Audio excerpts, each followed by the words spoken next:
Siempre se habla de euforia, de noticias o de la adopción institucional, cuando el precio de Bitcoin se dispara. Pero, ¿y si te dijera que el verdadero motor que mueve el mercado cripto no tiene en realidad nada que ver con cripto? Pues bien, hoy vamos a destapar esa fuerza oculta. Esta es nuestra hoja de ruta.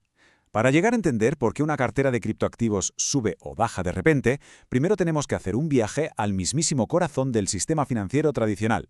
Cada uno de estos puntos es una pieza clave del puzzle que vamos a resolver hoy. Empezamos con la primera parte, el verdadero sistema del dinero.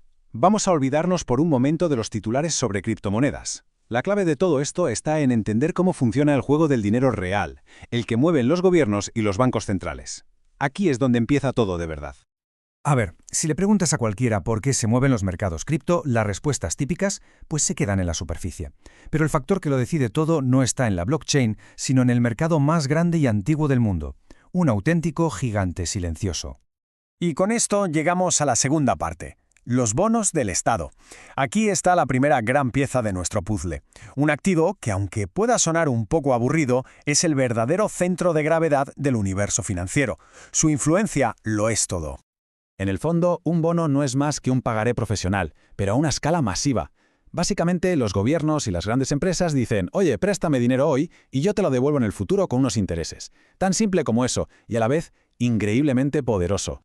Son literalmente la sangre que recorre las venas del sistema. Sin ellos nada funciona. Con ellos se financia todo, desde servicios públicos como carreteras y hospitales hasta la expansión y la inversión de las empresas más grandes del mundo. Y para que nos hagamos una idea de la escala de la que estamos hablando, 133 billones de dólares. Es una cifra casi imposible de imaginar. El mercado de bonos hace que cualquier otro mercado financiero del planeta parezca diminuto a su lado. Es que aquí se ve perfectamente, fijaos en la diferencia de tamaño, es brutal. El mercado cripto es apenas una gota en el océano si lo comparamos con el de los bonos, y por eso un simple estornudo en el mercado de bonos puede provocar un auténtico tsunami en el de las criptomonedas. Pasamos a la tercera parte, la máquina de deuda global. Pero, claro, ¿qué ocurre cuando esta herramienta de financiación tan increíble se convierte en una adicción? ¿Qué pasa cuando los gobiernos ya no piden prestado para crecer, sino simplemente para poder pagar las facturas del mes pasado? O sea, cuando los gastos superan a los ingresos, a los gobiernos no les queda otra que pedir dinero prestado. ¿Y cómo lo hacen? Pues emitiendo más y más bonos para cubrir ese agujero. Y ojo, que esto no es un problema puntual. Para las grandes economías, como la de Estados Unidos, se ha convertido en un problema estructural, algo que forma parte del sistema.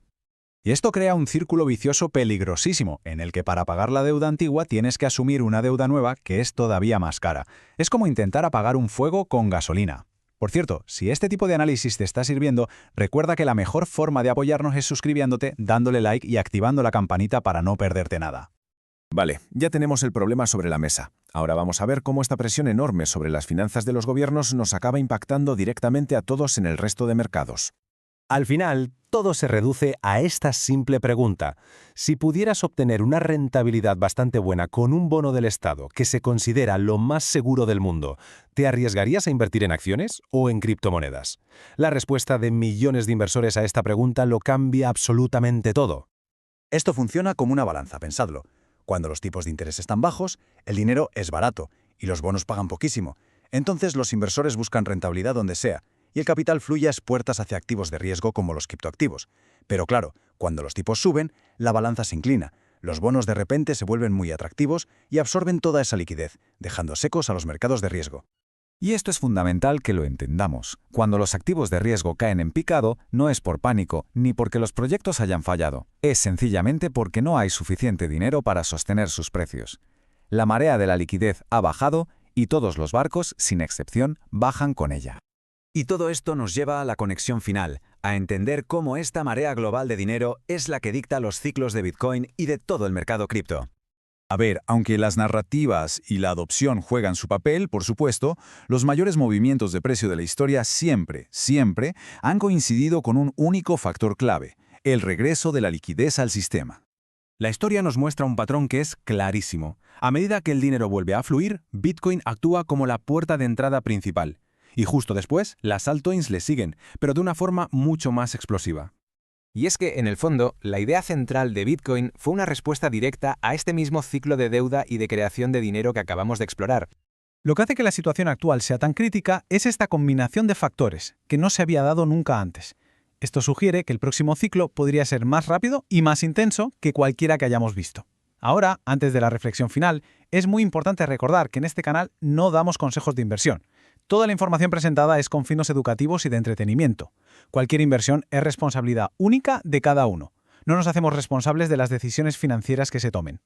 Así que la gran pregunta que queda en el aire es, ¿está el destino de Bitcoin en ser siempre un reflejo del sistema tradicional o conseguirá algún día desacoplarse y seguir su propio camino? La respuesta seguramente no la encontraremos en los gráficos de cripto, sino en las decisiones de los bancos centrales. Gracias por habernos acompañado en este análisis. Si te ha abierto un poco los ojos, la mejor forma de hacérnoslo saber es con un buen me gusta y con tu suscripción. Nos vemos en el próximo.